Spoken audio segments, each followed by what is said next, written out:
tonight, Anna Hayes.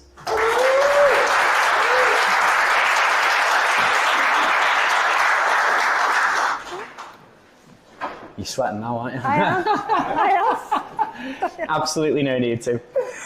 So Anna, it's probably worth just giving you the kind of elevator pitch about who you are to everyone here, because there's going to be some new people who don't know you, like I do. So, who is Anna Hayes? Tell us about you. Okay, so hi everybody, great to be here, and thanks for inviting me, Johnny.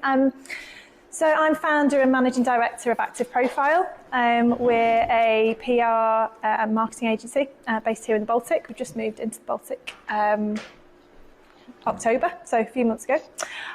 We are a team of 15 consultants working in the real estate technology space, all around invested businesses and investors. So we work with businesses that have either had investment or are looking for investment, tends to be kind of post-Series A, and then in the real estate sector tends to be public-private sector, JV, investor partnerships.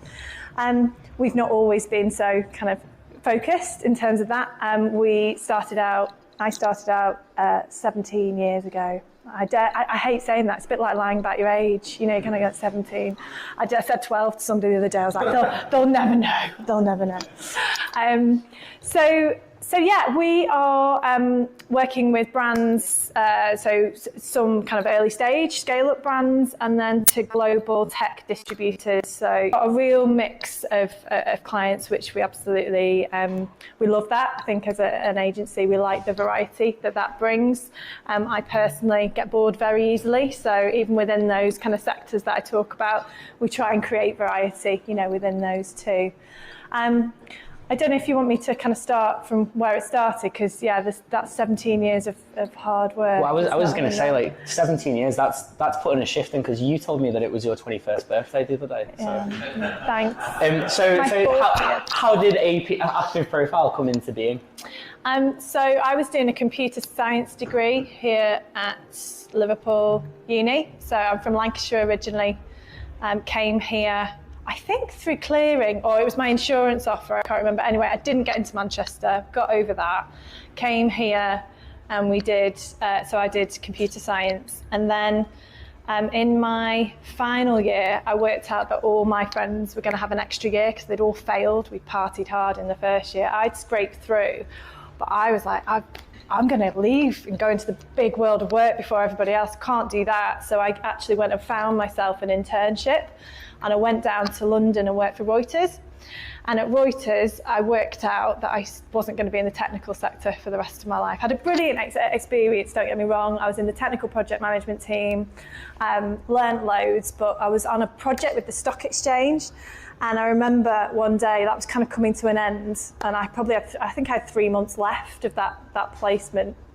And they just let me go and explore and find other areas of the business, which was great. And as I kind of moved around, I realised that actually marketing, product, kind of sales, that sort of area was much more me.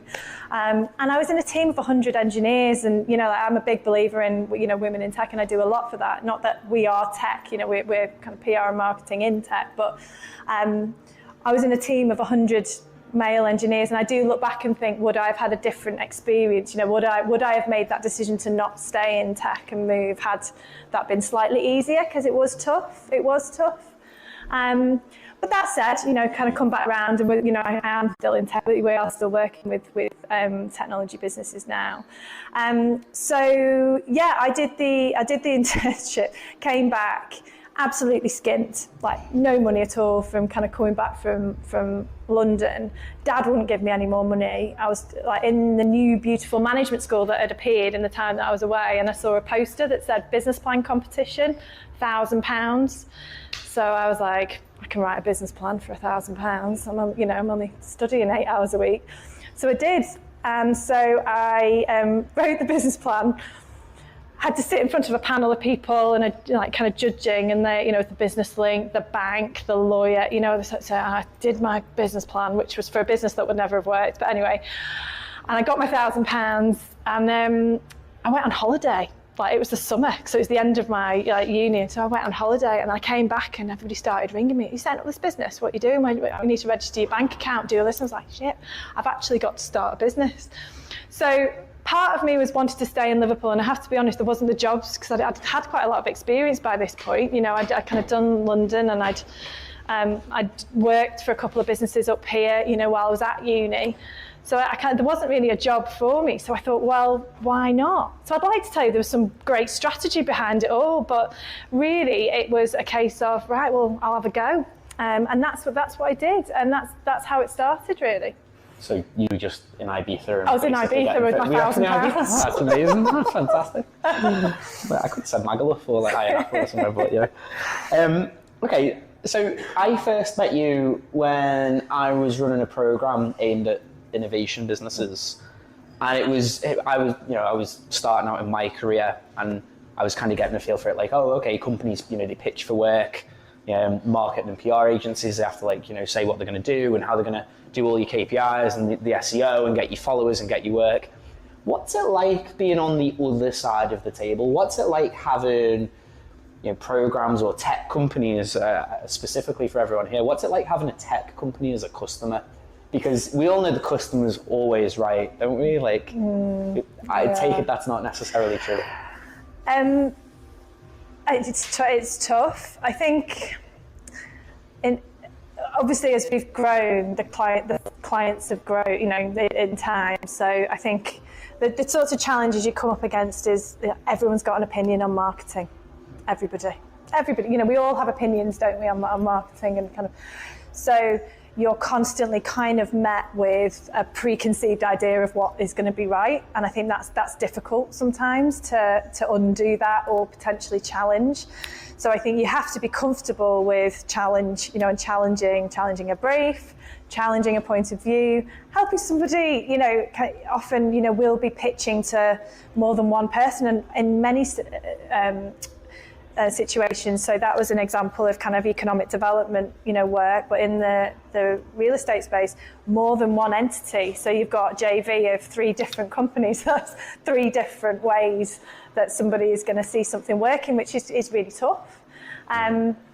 But usually, if you can substantiate and sell, selling is a big part of what you have to do as a startup, I'd say from an early stage.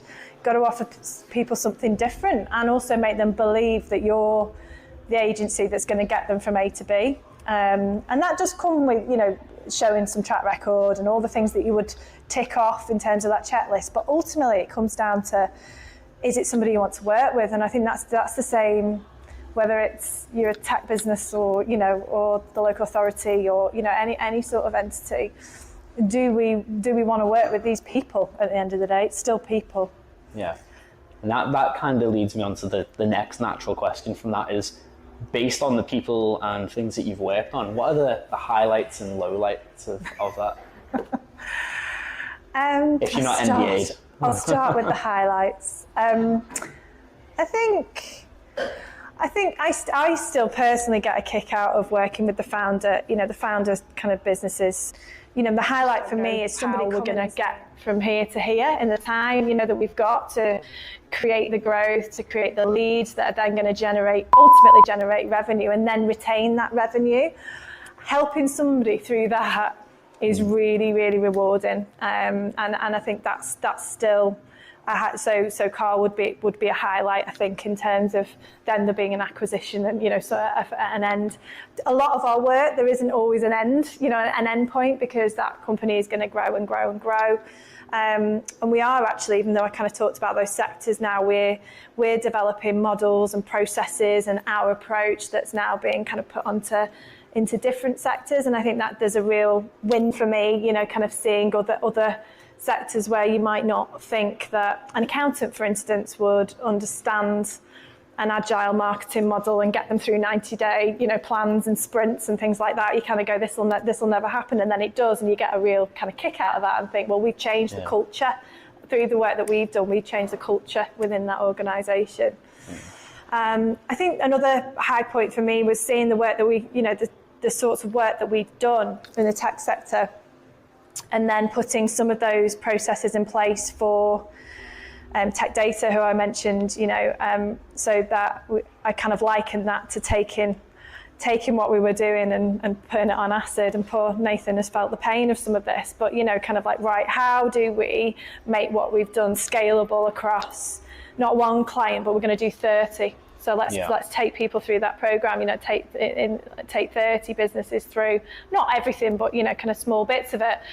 And I think seeing that work has been like truly like phenomenal, because then you get not the feedback from the 30 businesses, but from the vendors themselves, kind of doing something different. So that's all great. You're going to come. I'm not a negative person. It's really hard for me to think about like the low points. The low points are over-promising. I've learned over the years, don't over-promise. I'm at the optimist kind of end of the scale. I think anything's possible. And I think I've over-promised and kind of ultimately it's just not been kind of possible. And I think it's hard for the team to be held to account to some of that. And I think I ultimately take responsibility for that. So I think there have been a couple of times where that's the case. I think, low points, there are always things that don't happen. So sometimes development programs and development schedules don't happen on time. Therefore, we can't get to where we need to get to. So that's always tough. I'm talking about specifically clients, but, there are, as everybody on this room will know, there are lots of different lowlights to having a business. And, yourself in terms of just keeping the revenues coming in, knowing, kind of feeling that you're looking for certainty. But I've just had to come to the conclusion probably quite recently that, there is no certainty running an agency, really. That's just how it is.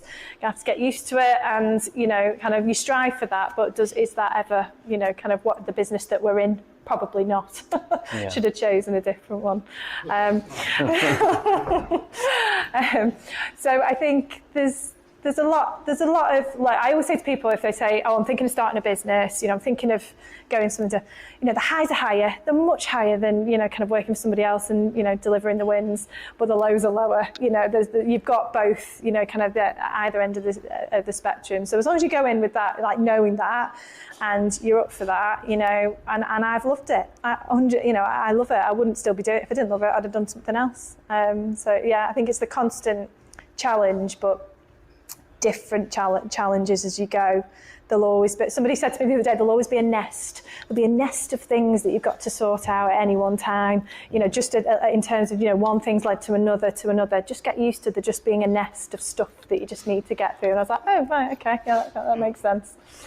Really encouraging words for everyone out there. Yeah. Well, there is. That's just how it is. Well, I was going to say specifically, so drilling a bit deeper on like the idea around, as an agency, you are stuck with a particular kind of model in that you have to win business constantly. It's not like, right, I'm going to build some software, package it, and it just goes. Yeah. What is that a bit like? Because I've never worked in that kind of environment where it's like, okay, you are kind of laying the train track as the train is coming up to where it needs to be. Yeah. Do you have like a formula, or do you know, right, I've got like 20 staff and I just can take on this or this size? Or that's kind of how it goes. I think I went through survival mode for so long of not really understanding where the profit was in the business that we're pretty effing good at it now. Do you know what I mean? Like now we're like, right, okay, we know when we get to this point we need another role, and we've already got the next two roles kind of, identified in terms of where we get to. It is, there will always be kind of that, kind of a peak and trough that you have to kind of deal with. But we're much better, we do have a pipeline. It's not always been like this. It's like the business that I tell you about today is not the business that was 5-10 years ago. I think that's honestly, you mature through that. I think what I'd say to somebody today is get a real handle on your price, kind of the pricing, the number of hours that really you can sell, if you're in this space. Set some targets. And, kind of from a cost perspective, I was always really tight. I was always, kind of, not really sure about the next person, not really sure where to go. But those risks you become a little bit more brave with, kind of over time once you've done it. And also they're not costs, they're investments in that next piece of growth. I think that's the big shift that I had to kind of not see the cost of that individual, but actually what would that enable us to do? So what's the revenue associated with that over time? That was a real shift. I think that it's good to make. make. And I think bringing anybody into the business, you know, that needs to be the focus of how that operates, and talking to people about that in that way. You know, this role within the business means this within the framework of what we do, and this is the value that you will bring to that. Actually having those sorts of conversations, people like that. Like, you know, it means something. It kind of makes sense. It makes sense for people. And I think for us, having, you know, we'll have like exec level roles and kind of more senior roles. I think that's you know, the beauty now, the size that we're at, that we didn't have when we were smaller, is that you can nurture people through those different levels of understanding of the commercials of the business, and that feels quite natural now. Yeah. That's a feel good feeling. But that all sounds like quite difficult, because you are the MD. You've kind of, you know, you've been the face of it the whole way. You've had a team that's, you know, some of them have been there a long time, but it ultimately started with you, and you're still there, and you're I don't know what the phrase would be or the analogy, but you're at the center of it and leading it forward. But you do that on top of being like Anna the wife, Anna the mum. How do you? I asked Kevin the same question, and he had some he found it kind of naturally fitted with what he was doing, because he'd been self-employed before and things like that. How have you found that? I mean, I guess you haven't known any different, like you've not worked for anyone else. Yeah. Is it just ever challenging, or? Yeah. I think it's funny, really, because I had a little boy when I was 31, and then a second when I was 36, and like life, my 20s, where, I lived in town, and, you were going out, I was at every event, kind of ever going, and that's how you network and get, kind of work, and it all works really well. And life does change, there's different stages of life as you go through. Ultimately, I've always loved what I've done, and I've been a bit married to the business. So when I married my husband, I was like, well, he knew that I was married to the business.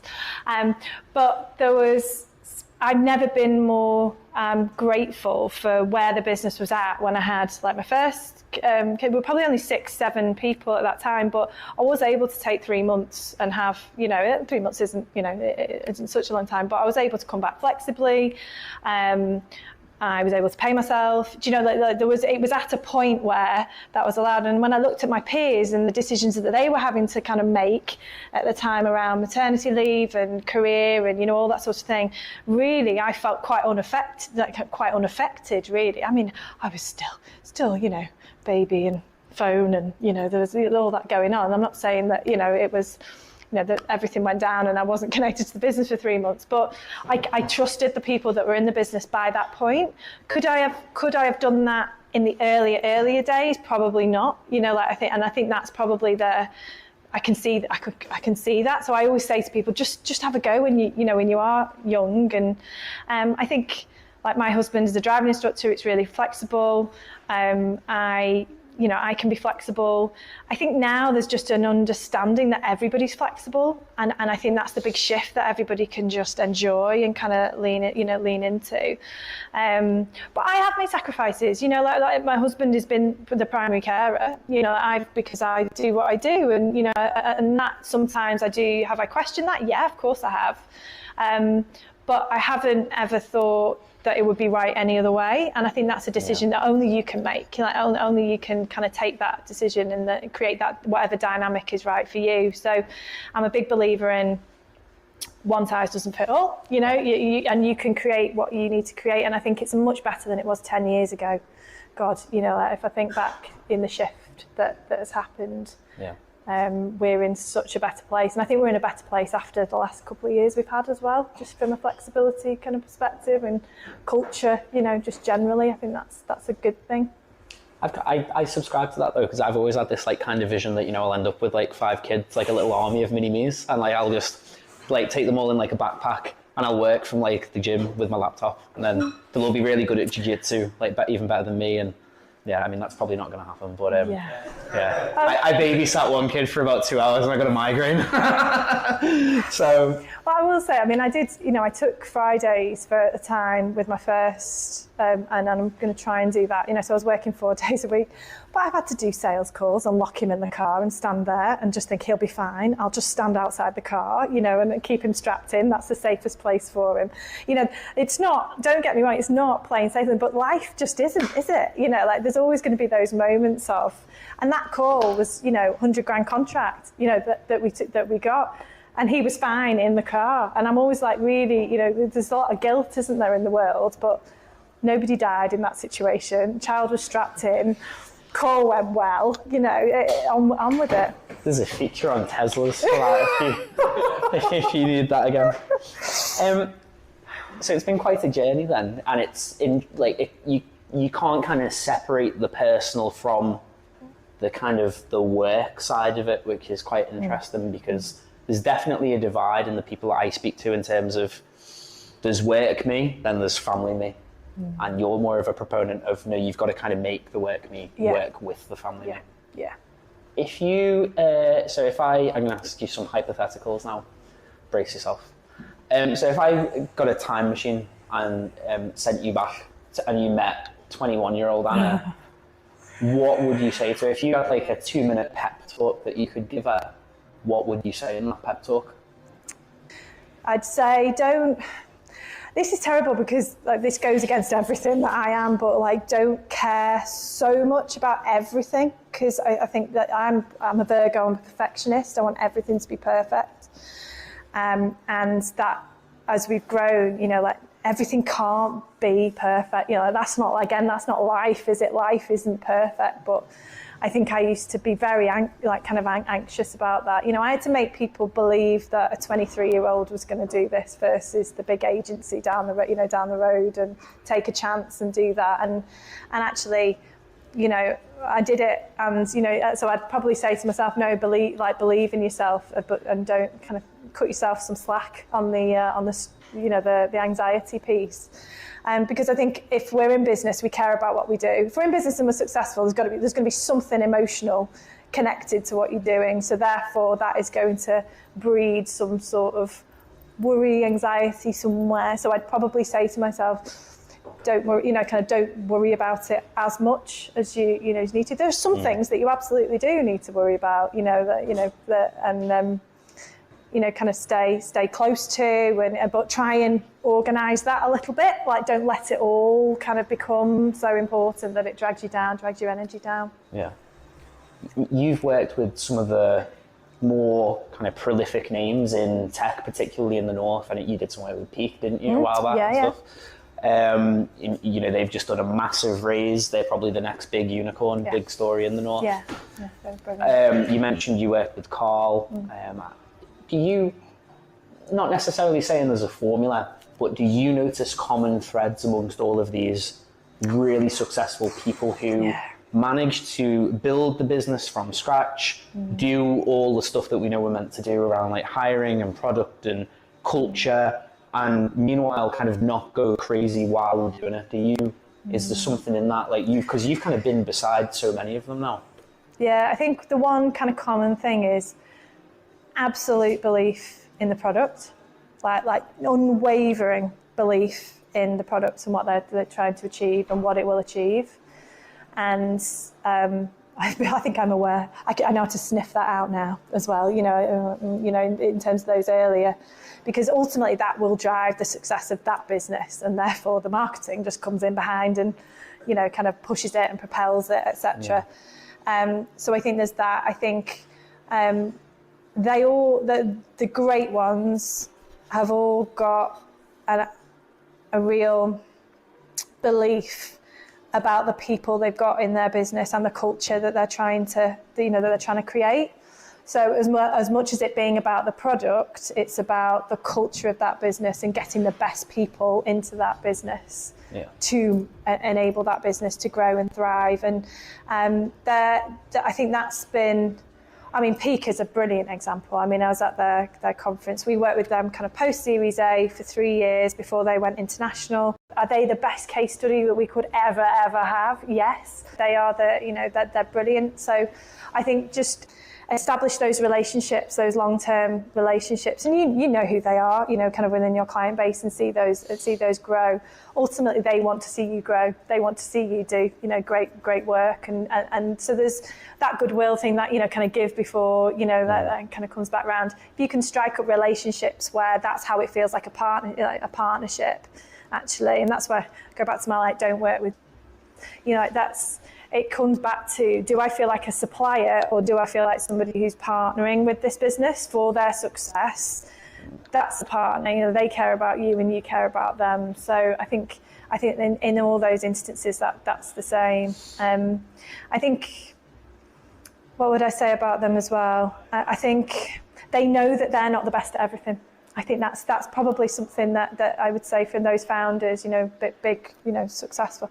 They know that they aren't the best, and they will take advice. Yeah. So they will say, you know about marketing, and they will listen, and then they will take advice. So I think that, again, that's something that they have. And again, I think you get to know good advice and bad advice, you know, at the time. And I think if you go in there in a trusted, you know, referrals are the best way, you know, to win work and be there quite quickly, where you're being listened to and you're straight in there. And I think if you can get into that cycle as an agency, then yeah, that's when the cost of sale diminishes. You're not pitching, you're not, you know, you're in there and you're being listened to from that first meeting, really. So that's great. What would you say to someone graduating now then, someone in the present day who's coming out of university and they've got a computer science degree, or they've got a marketing degree, like, right, what's going on? Things obviously evolve all the time, and, you know, like 10 years ago we didn't really have influencers, so that's a big thing. I mean, now, just look at me up here, you know, but what would, you know, is there advice? Would it, you know, is it kind of, can you put your finger on something that's happening within marketing, within tech marketing? You know, especially now that there are just so many more graduates and it's hard to stand out. There's so many more startups, it's hard to stand out. Yeah. I think are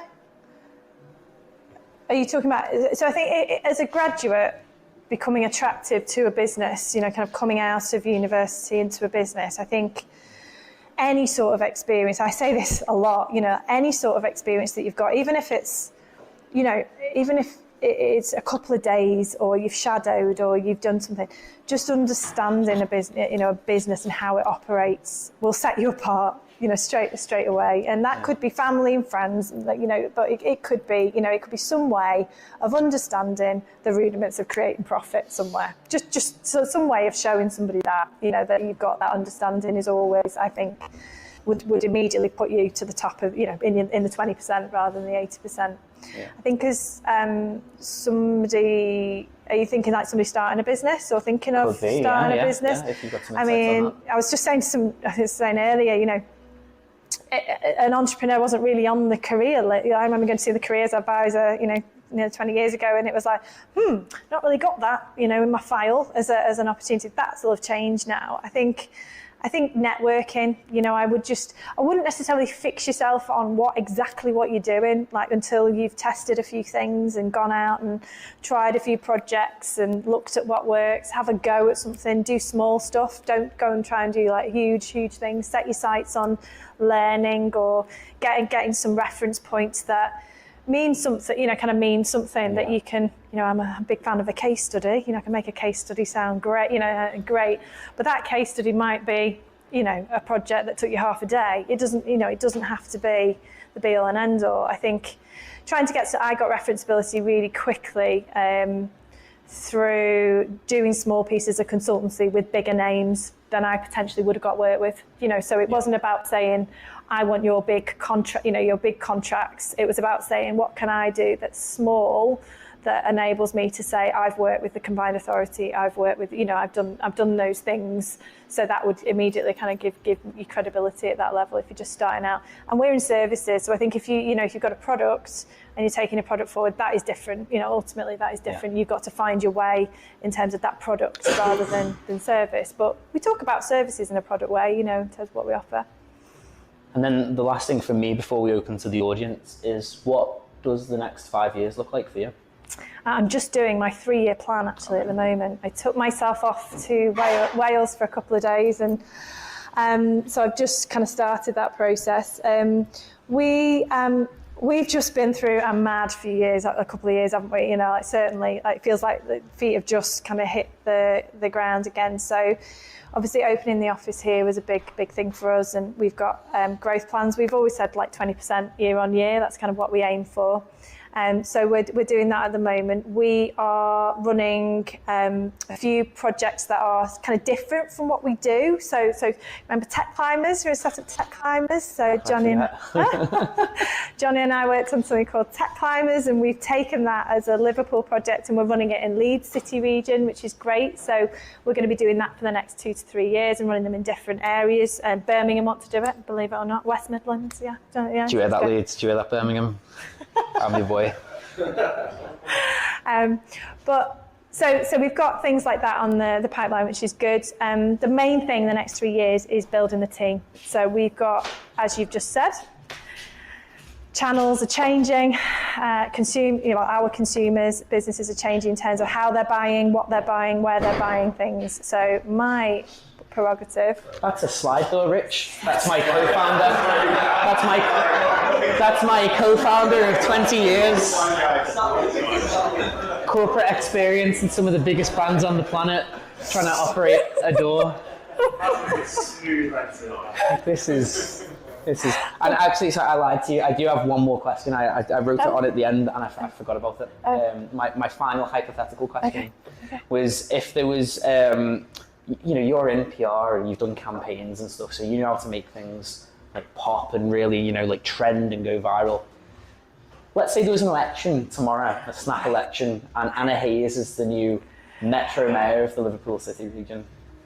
What are you going to do for the tech community? What would you do if you had a somewhat of a magic wand with some constraints? What would you be saying we should do? I was actually director of Baltic Creative for some time. So the one thing I'd do for the tech community is I'd set up a shared ownership scheme for the property that the council own, but also that this area owns as well. You could do it in anything. You could do it in kind of co-live units or however that would work. Because as soon as you start to get those sorts of numbers onto balance sheets of businesses at an early stage, you're having a different conversation with investors. Yeah. So it's dead easy. Use the assets that you've got, put them into the bit. So, kind of use the CIC model in the way that it was meant to be, whether that's area CIC or CIC, and do something creative with the balance sheet numbers that you've got. So if you are a tech business, you're setting up a new, consumer-focused business, you've got a plan in place, but you're paying rent. So you're paying rent. Why not have that as kind of you own half of your office, and that rent is going on your balance sheet and not back to the organisation? That would be one thing I'd do. I'd also put a station into here. That would be second, maybe first, but maybe second. My list goes on forever.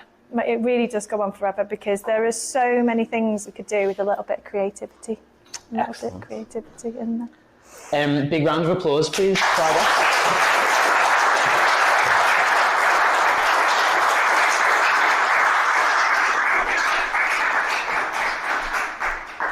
So I'm going to open it up to the audience now. Does anyone have any questions that they want to ask?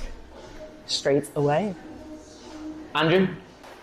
Thanks, Joe. Anna, running a business as you do, one of the things that I found hard is this, trying to create a sort of motivated team together and feeling a family and what. But at the same time, managing performance, particularly when you've got top clients. And inevitably that means sometimes people are not necessarily doing the best performance or best outcomes. How do you manage that trade-off?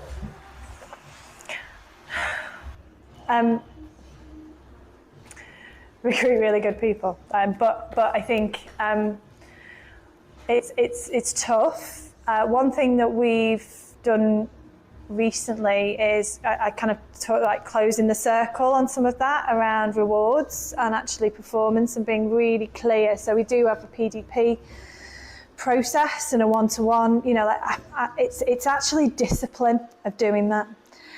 Nobody teaches you to be a manager, and it's a skill. It's a real skill to manage performance, and it's one that has caused me massive stress over the years. And I'm not the best at, I'm not the best at it. It's not my, it's not. It wouldn't be the top of my list to say, oh yeah, it's managing lots of people. So I think it's discipline of keeping close to those individuals. And I'm not talking about the badly performing ones, I'm talking about both. I'm talking about the really good performers and the ones that potentially need to improve. I think I am of the belief that people want to come and do a good job. There's a point at which I think you have to meet people where they are and say, okay, is this going to work, or isn't it? I think the culture. So we've worked really hard on our culture, like really hard, invested time and effort and money essentially in that, and we do that out of profit. So we have an incentives budget, and it's not about money. It's about how people behave and values. And I haven't talked today at all about like the values and the purpose that we run as an organisation, but that ultimately holds all that together. And you can feel if somebody's moving out of that or not in sync with that. They feel it, you feel it, everybody kind of feels it. So it kind of puts an extra arm around what you're trying to create in time. So I'd say invest in it. Like don't think it's the fluffy stuff, because it's ultimately how you are going to hold people to account, and a much easier conversation to hold people to account around something that everybody understands. I think that's what I've learned, and I didn't know that back in the beginning. I wish I had. I think that's I've learned that over the years. Thanks. I'm sure at home. I think we're in the same boat as business of trying to not what says, and it's a really difficult thing, because as soon as a client engages, you want to make it work, but it still doesn't work. So I think, for our growth as a business as well, it'd be really good if we get your insight into like, how do you classify someone as being a workable client, or is it an instant, well, or do you have like a list, or how do you? Yeah. Are you back? There you go. I'll be honest, there is qualification criteria, isn't there? Like we qualify people in, and we go through a sales process with them, to kind of establish if it's going to be a good relationship, and we invest in that. So we kind of do connect, discovery, and we move people through those stages. The worst ones, I have to be honest, and attended situations where you don't even get to meet the client. They're the ones where, what we're going for. That's how you met me. Oh, well, we knew you. That's the thing. I won't tender for things unless we get to meet people. It's just that's a rule. So that's a rule. Unless we're going to have a conversation, it can be half an hour. It doesn't matter. But unless we're going to have that conversation, we're not going to tender. I think there's a criteria that we meet in terms of certain things have to be in place within that organisation in order for us to be able to do a great job.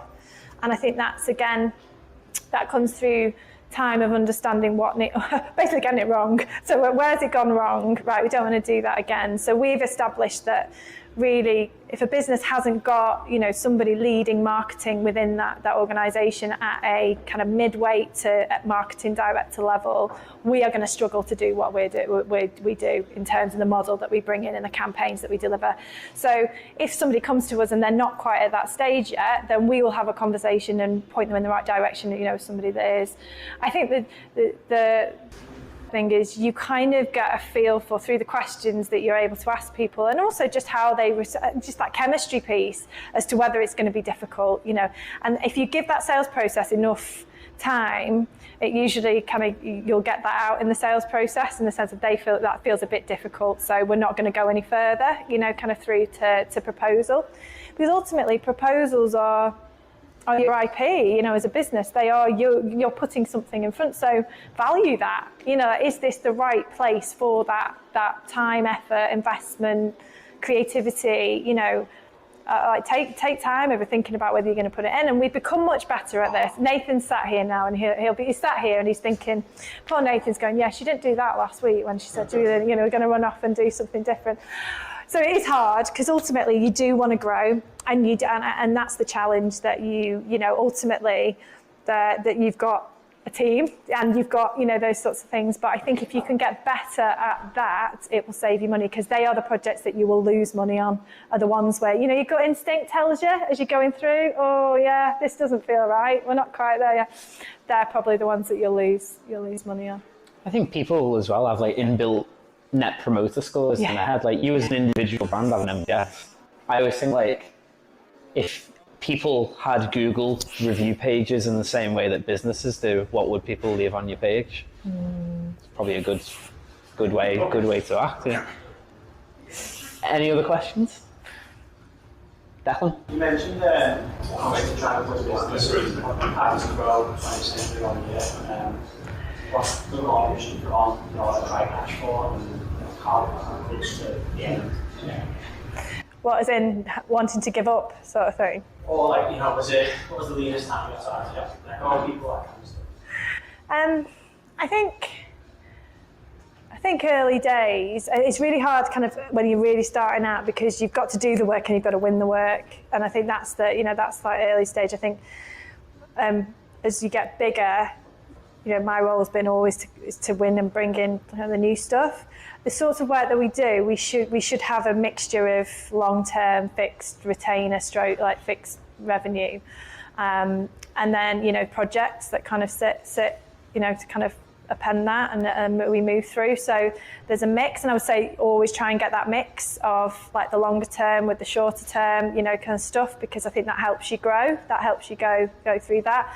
I think in terms of a period of time, I couldn't depict kind of one period of time, but the economy, kind of through those stages. There's been a couple of times I thought you were going to ask me, have I wanted to give up, where, and I had that all prepared, and, so I'll say it anyway. So when we've been going about 4 years, 2008 hit, everybody's investing in the property, kind of space in Liverpool. And then the crash hit and everybody went home, stopped building in Liverpool. I went home went back to Chorley that Christmas. And, I was with mum and dad, and I was like, I know that we're not going to get paid for 3 different projects that were live on site. We'd done the marketing, we'd done the brochures, we'd done all that sort of stuff. I was like, they're not going to pay us, because they were both at mothballing the sites and probably put them into administration. So I was like, what are we going to do? And we just had to then focus on the tech side for a while, and we did that for probably 2 or 3 years. So I think you've got to be open to change. I don't think you can look at not having business coming in and get creative with what else you can be doing, and go and just ask people. That's the one thing I think I would probably say, is start to ask for referrals quicker, because I didn't do that. I was a little bit proud. I was a little bit like, I don't need to do that. But I think that's a good, people want to support and help a good business, and I've done that. Every time I said we really need to bolster, some work in this area, and I've gone out and I've asked for it. That's worked. Sounds good. Any more questions? Okay, well, feel free to ask as well, like if you're nervous, if you're shy and you don't want to ask now. We've got more time for networking and drinks afterwards, but just can we all put our hands together again? Big thank you for Anna.